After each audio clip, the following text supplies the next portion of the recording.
Sarah Martinez had dreamed of being a Marine since she was 12 years old.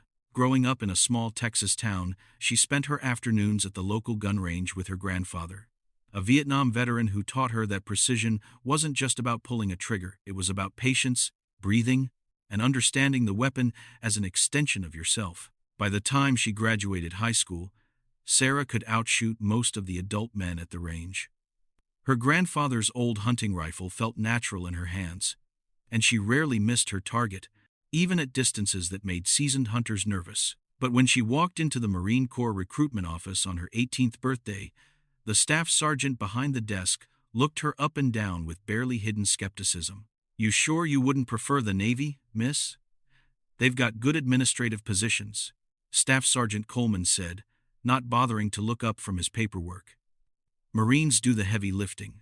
Sarah straightened her shoulders and looked him directly in the eye. "Sir, I want to be a Marine. Infantry, if possible." The recruiter finally looked up, his expression shifting from dismissive to amused. "Infantry?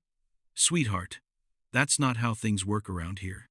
Women serve their country, sure, but in support roles. Mechanics, communications, supply chain, important stuff, don't get me wrong. But combat is a man's job." Despite the roadblocks, Sarah enlisted. She scored perfectly on the rifle qualification at boot camp, earning the expert badge with scores that impressed even the most hardened drill instructors. During training exercises, she consistently outperformed her male counterparts in marksmanship. Her shots were clean, precise, and deadly accurate at ranges up to 800 meters. Drill instructor Ramirez pulled her aside after one particularly impressive shooting demonstration.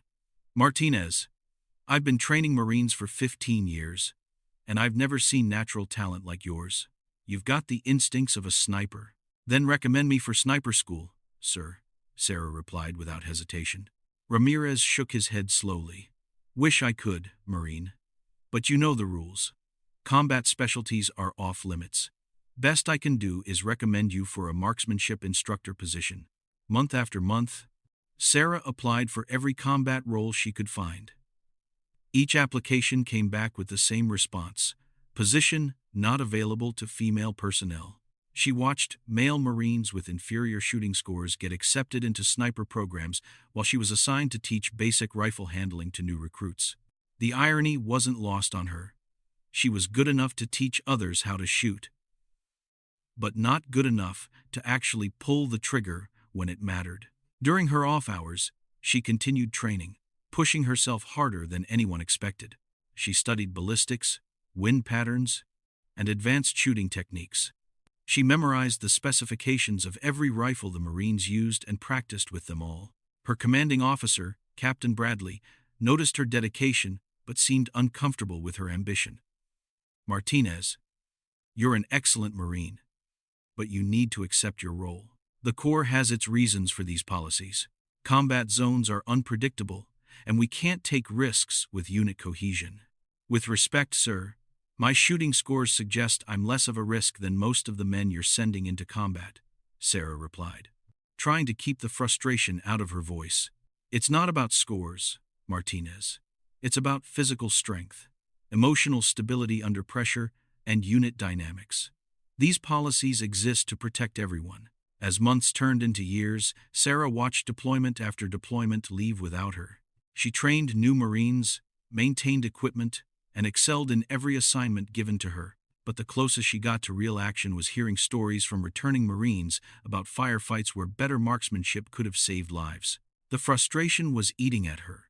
She had joined the Marines to serve her country, to make a difference, to use her skills where they mattered most. Instead, she was stuck in what felt like an endless cycle of bureaucracy and outdated thinking. Then, in her third year of service, something changed. The Corps was facing increased casualties in overseas operations, and there was growing pressure to utilize every available asset. A new directive came down from headquarters. Female Marines could now serve in combat support roles, though direct combat positions remained off limits. It wasn't what Sarah had hoped for, but it was progress. When the opportunity came to deploy as part of a forward operating base in Afghanistan, she volunteered immediately.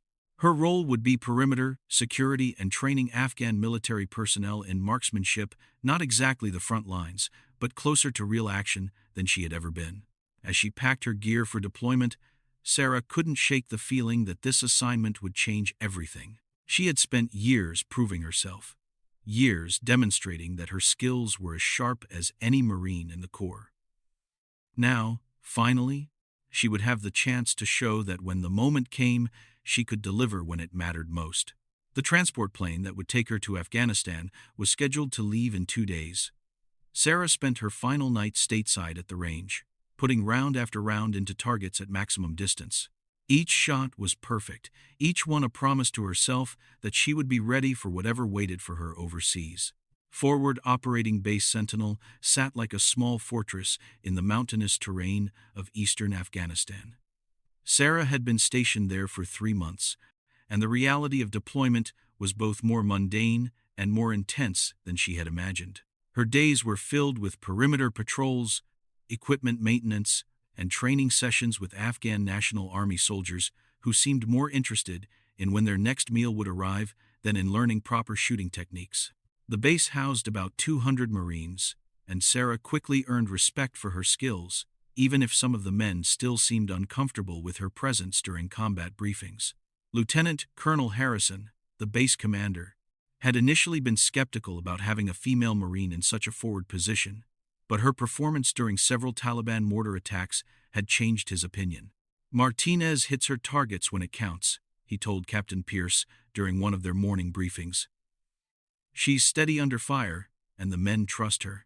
The truth was that Sarah had proven herself multiple times during her deployment. When Taliban fighters attempted to breach the eastern perimeter during a nighttime attack, she had eliminated 2 targets at 400 meters in complete darkness, using only thermal optics and her instincts. When a sniper had pinned down a patrol just outside the wire, Sarah had located and neutralized the threat from the base's watchtower with a single shot at 600 meters. Despite these successes, she was still assigned to defensive positions. When combat patrols went out into the surrounding villages, Sarah remained behind, watching through binoculars as other Marines carried out the missions she knew she could handle. Everything changed on a sweltering Tuesday morning in July. Intelligence had identified a high-value Taliban commander operating from a compound in the village of Marquez, about 8 kilometers from the base. The operation required a large force to sweep through the area and either capture or eliminate the target before he could escape to Pakistan. Captain Pierce assembled a 50-man patrol for the mission. These were experienced Marines, veterans of multiple deployments who knew the terrain and the enemy tactics. The plan was straightforward: approach the village from 3 directions, secure the target compound, and extract with minimal civilian casualties. Sarah watched from the communications center as the patrol loaded into armored vehicles and disappeared into the dusty landscape. She monitored their radio traffic, tracking their progress as they moved toward the target area. Everything seemed routine until they reached the outskirts of Marquez. "Base, this is Hammer 6, came Captain Pierce's voice over the radio. "We're seeing more activity than expected. Looks like they were waiting for us." The next few hours unfolded like a nightmare in slow motion. The Taliban had indeed been prepared. Instead of finding a single commander, the Marines had walked into a carefully planned ambush.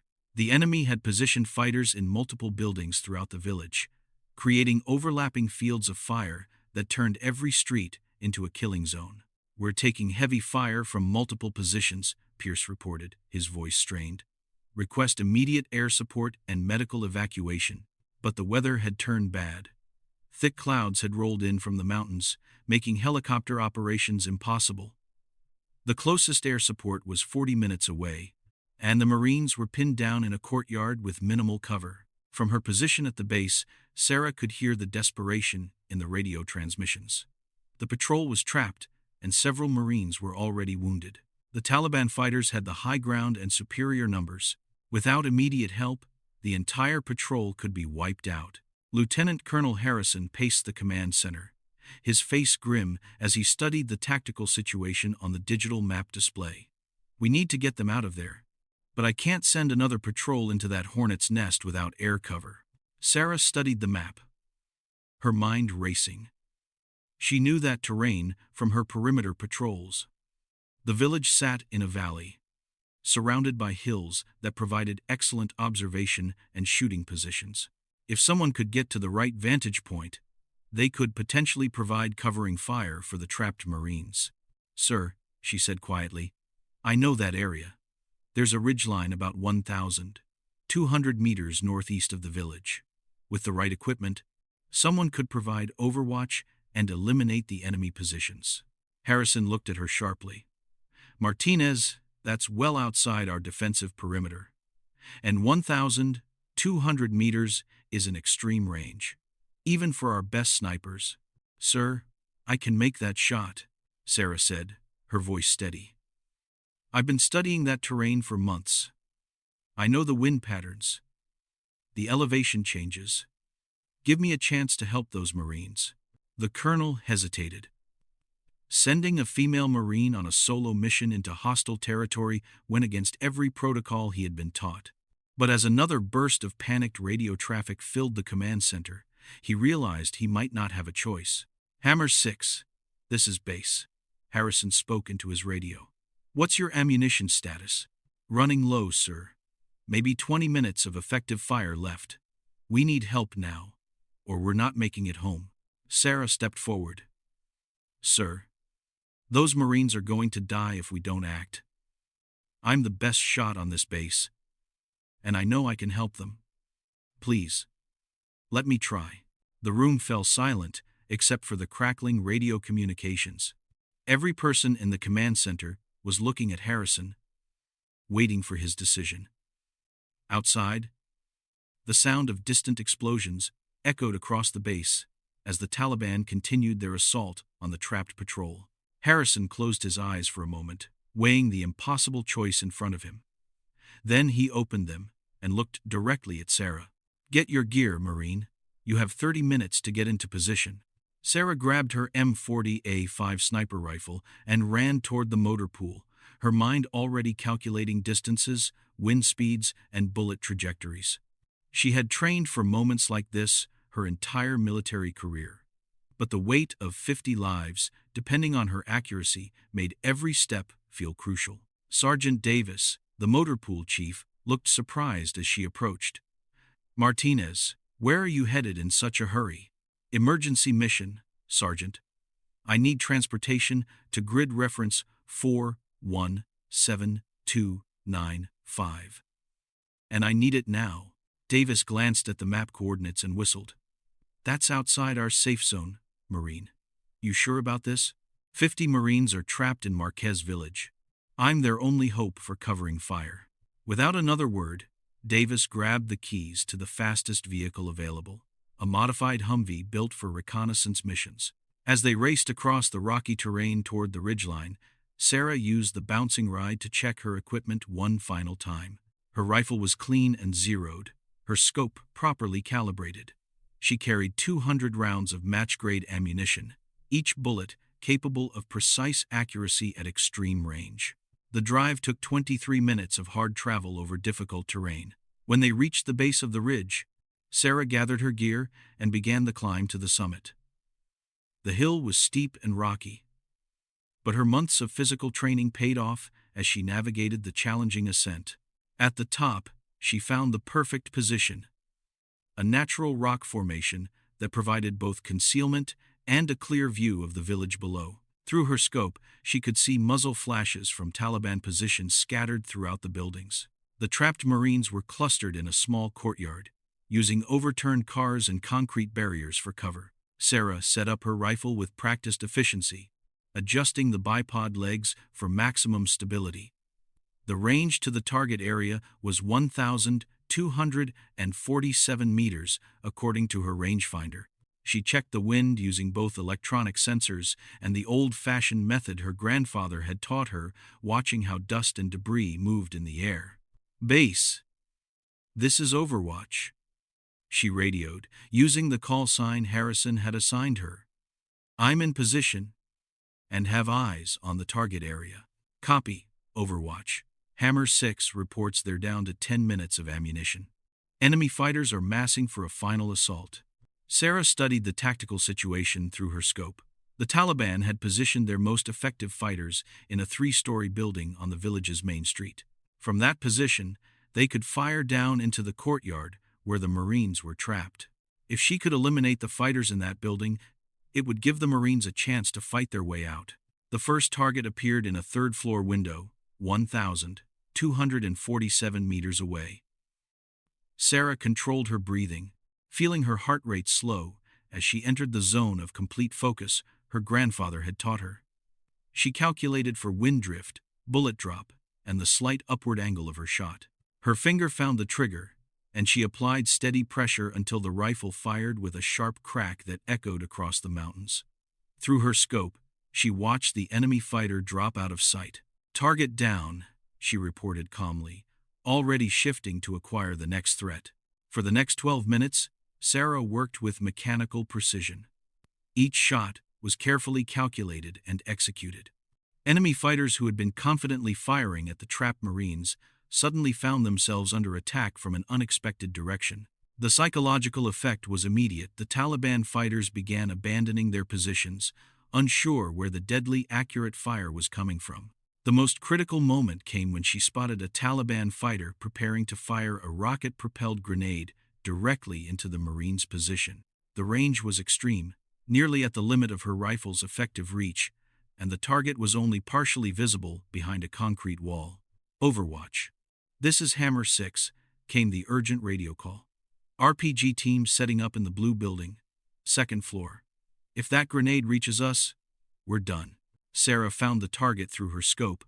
Only the fighter's shoulder and part of his head were visible as he prepared to fire the deadly weapon. The shot would require perfect placement. There was no room for error. She steadied her breathing, made final adjustments for wind and distance, and slowly squeezed the trigger. The shot felt perfect the moment it left the barrel. Through her scope, she watched the Taliban fighter collapse, the unfired RPG falling harmlessly to the ground. "RPG threat eliminated," she reported. With the immediate danger neutralized, the Marines began their fighting withdrawal from the village.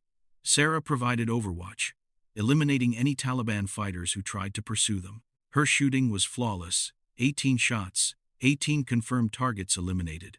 When the Marine patrol finally reached safety back at the base, Sarah was already cleaning her rifle in the armory. She had broken down her position and returned to base with the same efficiency she had used to set it up. Captain Pierce found her there an hour later. His face was blackened with smoke and dust, and his uniform showed the wear of intense combat. But he was alive, along with all 49 other Marines from his patrol. "Martinez," he said quietly, "I owe you an apology." "We all do." Sarah looked up from her cleaning rag. "No apology necessary, sir. I was just doing my job." "Your job?" "Martinez, you saved 50 Marines today with shooting that most snipers only dream about. That RPG shot alone." He shook his head in amazement. 1,247 meters, moving target, partial concealment. "I've never seen anything like it." Word of Sarah's action spread quickly through the base and eventually reached higher command. 3 weeks later, she received orders transferring her to the Marine Corps Scout Sniper School, the same program that had rejected her applications for 3 years. The night before she left Afghanistan, Lieutenant Colonel Harrison called her into his office. "Martinez, I want to apologize for the Corps' policies that kept you from serving in combat roles earlier. What you did out there proved that skill and courage aren't determined by gender." Sarah stood at attention. "Sir, I'm just grateful I finally had the chance to serve." Harrison smiled. "Marine, after what you've accomplished here, you'll never have to fight for that chance again. You've earned the respect of every Marine in this Corps." 6 months later, Sarah graduated first in her class from Scout Sniper School. She went on to serve 3 more combat deployments, training the next generation of Marine snipers and saving countless lives with her exceptional marksmanship skills. The official after-action report described the mission simply: enemy ambush successfully repelled through precision rifle fire. But every Marine who served at Forward Operating Base Sentinel knew the real story: how one perfect shot, and the Marine who made it, had saved 50 lives and changed the Corps forever.